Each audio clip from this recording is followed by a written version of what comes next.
абыем Шарипов Рахимулла Шарип улы, ул Муса Жәлилләр белән бер легионда булган. Мәүлид Шакиров әтисенең абыйсы турында сөйли. Рахимулла Шарипов сугышка 1941 елда китә. Идел Урал легионына эләгеп герой шагыйрь Муса Жәлил белән таныша. Шул ук елны батырларча һәлак була. Рахимулла Шарипов һәм башка солдатлар исемен мәңгеләштереп, Мәмәшир авылында бүген һәйкәл ачтылар. Аларның бит чынлыкта каберләре юк. Яисә туганнар каберлегендә, яисә алар хәбәрсез югалганнар. Бүгенге көндә аның туганнардан да бара алмый инде. Һәм менә бу һәйкәл ул безгә менә аларның каберләре кебек инде, изге бер урын. Без анда килербез, дугалар кылырбыз инде. Мәмәшир авылыннан яуга 465 солдат китә. Аларның 192се әйләнеп кайтмый. Авылдашларга һәйкәлдәге һәр исем таныш. Яу кырында һәлак булучылар я туганнары, я күршеләре була. Әфганстанда булган якташларының исеме дә шушында уелган. Менә без шушы авылдан 4 малай Афган сугышына армияга киттек инде. Шуннан 4-без дә исән-сау янып кайттык.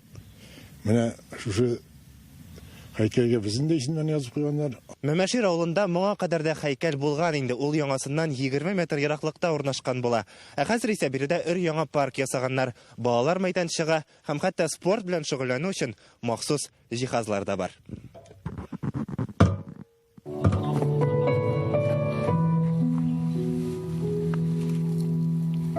Һәйкәлне салу һәм бу урынны парк итәр өчен 2 миллион 800 мең сумлык федераль грант акчасы тотыла.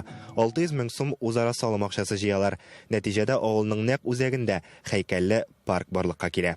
Менә шушындай истәлекле урыннар әле һаманда алар булыр, яңалары барлыкка килер. Монда иске һәйкәл бар, инде ул тоже бик тузганы, аны сүттек.